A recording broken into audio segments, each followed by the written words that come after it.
AI delivers the news. Human editors ensure its accuracy. This is Neural Newscast. Welcome to Neural Newscast. I'm Andrew Lindbeck. On this November 21st, 2025, we remember. On this day in 1789, North Carolina ratified the U.S. Constitution, officially becoming the 12th state to join the Union, according to the National Archives.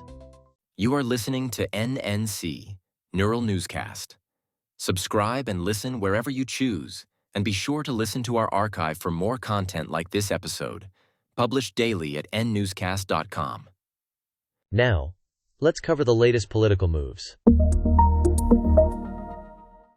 UK Cabinet Minister Michael Gove issues an apology amid the COVID-19 inquiry's scrutiny of pandemic decision-making after evidence alleging a toxic culture, BBC and AP report. Cassandra Joyce reports on this story. Michael Gove apologises during the UK COVID-19 inquiry, saying mistakes were made in the 2020-21 response, while defending decisions he argues balanced health and the economy. The apology follows testimony describing a toxic culture in parts of government, as reported by BBC and The Guardian, and formal hearings documented by the inquiry. Opposition parties, cited by AP, press for clearer accountability and civil service reforms. Gove says lessons must be learned without rewriting choices made under pressure, as the inquiry moves to future phases on governance and preparedness. This is Cassandra Joyce for Neural Newscast. A federal judge blocks President Donald Trump from deploying more than 2,000 National Guard troops in Washington, D.C., pending further review. U.S. District Judge John Cobb issues a temporary order pausing the call-up, including units from outside D.C., until December 11th, Reuters reports. The dispute centers on control of Guard deployments in the Capitol and when federal authority can override local prerogatives. Supporters argue the president needs flexibility to respond to unrest. Critics warn broad federal deployments risk politicizing security. Further hearings are expected as the case proceeds. This is Daniel Gove for Neural Newscast. International developments you should know. Reuters and Politico report a leaked U.S. draft outlining steps on a ceasefire, withdrawals, and reconstruction aimed at ending Russia's war in Ukraine. Here's Monica Kellen with more. The draft, described by Reuters and Politico, lists 28 steps: a verified ceasefire, phased withdrawals, and security guarantees tied to compliance, alongside monitoring and staged sanctions relief. Some elements match Kyiv's priorities, prisoner exchanges and energy security, while others touch red lines, like constraints on NATO pathways or de facto recognition of occupied areas. The document also sketches reconstruction funding and war crimes accountability. Ukrainian officials reiterate any deal must restore 1991 borders and provide lasting security. Washington declines detailed comment, and diplomats say consultations continue with allies. This is Monica Kellen for Neural Newscast. At least 52 people are kidnapped from a Catholic school in northwest Nigeria, officials say. Gunmen stormed the campus before dawn and seized students and staff in the second mass abduction this week, AP reports. Local authorities launch a search and deploy security forces to nearby forests.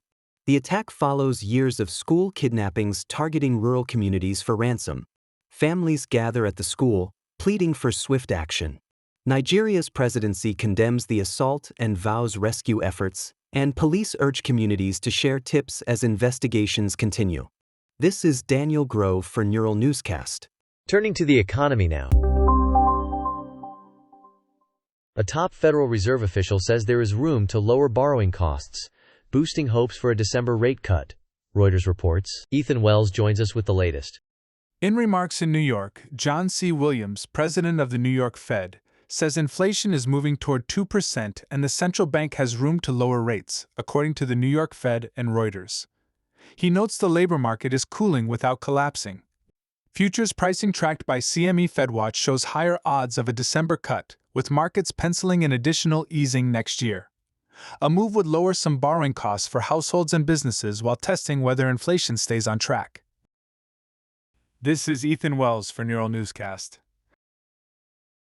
Ofgem plans a slight energy price cap increase from January, bringing a small rise in household bills next year, the regulator says. Here's Cassandra Joyce with more. Ofgem says its cap will rise 0.2% from January for typical dual-fuel homes across Great Britain, reflecting updated wholesale and network costs. The cap limits unit rates, not total bills, meaning usage and tariffs still drive what people pay. Consumer groups urge checking fixed deals, improving efficiency, and claiming eligible support ahead of peak winter demand. Reuters notes the change is modest compared with prior swings, but any increase adds pressure on lower-income households. This is Cassandra Joyce for Neural Newscast. The latest from the world of innovation. The AI boom accelerates, delivering big gains but also amplifying worries about jobs, deepfakes, and safety risks, according to company earnings and AP reporting. I'm joined by Kara Swift. Earnings from major tech firms and PitchBook data show record AI spend and valuations, alongside billion-dollar startup rounds. Products range from faster search to code generation tools, while schools and hospitals grapple with deepfakes and safety reviews, AP and Bloomberg report. Regulators in the EU advance the AI Act, and U.S. agencies issue guidance on high-risk systems. The result: strong revenue tailwinds for model providers and chipmakers, coupled with calls for guardrails on transparency, data use, and model accountability. This is Kara Swift for Neural Newscast. Here's today's health news. Researchers pursue weight loss drugs designed to reduce nausea and other side effects seen with current treatments, according to recent studies and company updates reported by AP and Reuters. Climate change and sustainability headlines. New data show India's average temperature has climbed nearly 1 degree Celsius over the past decade, intensifying heat risks as COP30 negotiators press New Delhi on stronger targets, according to the India Meteorological Department and Reuters. Here's Amelia Richardson with more. At COP30 in Belém, Brazil, negotiators press India for stronger targets and clearer timelines in its updated climate pledge, Reuters reports. New Delhi highlights rapid growth in renewables and falling emissions per unit of GDP, while critics note overall emissions continue to rise with energy demand. Delegates push for an updated nationally determined contribution at the summit to guide investment. India's stance is pivotal for global 2030 goals, as it is the world's third-largest emitter. This is Amelia Richardson for Neural Newscast. Exploring the latest in science. Archaeologists reveal 16 ancient Native American canoes recovered from a Wisconsin lake, offering new historical insights, according to the Wisconsin Historical Society and AP. I'm joined by Nathaniel Cohen. Researchers working with the Wisconsin Historical Society document 16 dugout canoes in Lake Mendota near Madison, dated roughly 700 to 5,200 years old through radiocarbon analysis, AP reports. The first vessel surfaced in 2021. Subsequent finds cluster along a network of indigenous trails, suggesting a shoreline staging area. Teams catalog wood species, tool marks, and useware to map travel, trade, and daily life around the lake as surveys continue. This is Nathaniel Cohen for Neural Newscast. A look at what's happening in entertainment.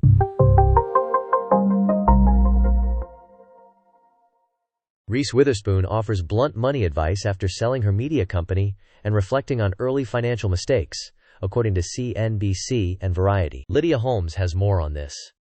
According to financial reports and CNBC, Reese Witherspoon shares money advice after selling Hello Sunshine in 2021 at a valuation near $1 billion to a Candle Media-backed firm.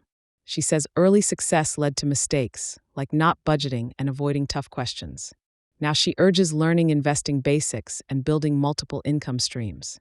Know where every dollar goes, Witherspoon says, reframing celebrity success as disciplined planning, not just box office hits. This is Lydia Holmes for Neural Newscast. Toy Story turns 30, marking a milestone that reshapes animation and pop culture. Pixar's 1995 feature, the first full-length computer-animated film, launched a franchise that grossed billions worldwide and won Academy Awards, AP, and Box Office Mojo note. The film's humor, character depth, and technical leaps push studios toward CG, sidelining hand-drawn features and setting a new standard that endures across the industry. This is Isabella Wright for Neural Newscast. That concludes today's top stories. For more, visit neuralnewscast.com and follow us for updates. From the Neural Newscast newsroom, that's today's essential news. For complete stories and exclusive insights, visit neuralnewscast.com and join thousands of listeners staying informed. I'm Andrew Lindbeck, signing off. You've been listening to Neural Newscast, where history and curiosity collide. Dive deeper at nnewscast.com. Neural Newscast integrates real and AI-generated voices to facilitate efficient, high-quality news production. Developed by human experts, our AI-generated content undergoes rigorous fact-checking and human review before publication. While we strive for accuracy and neutrality, AI-generated content may occasionally contain errors. We encourage listeners to verify crucial details from reliable sources. For more on our AI transparency practices, visit newscast.com.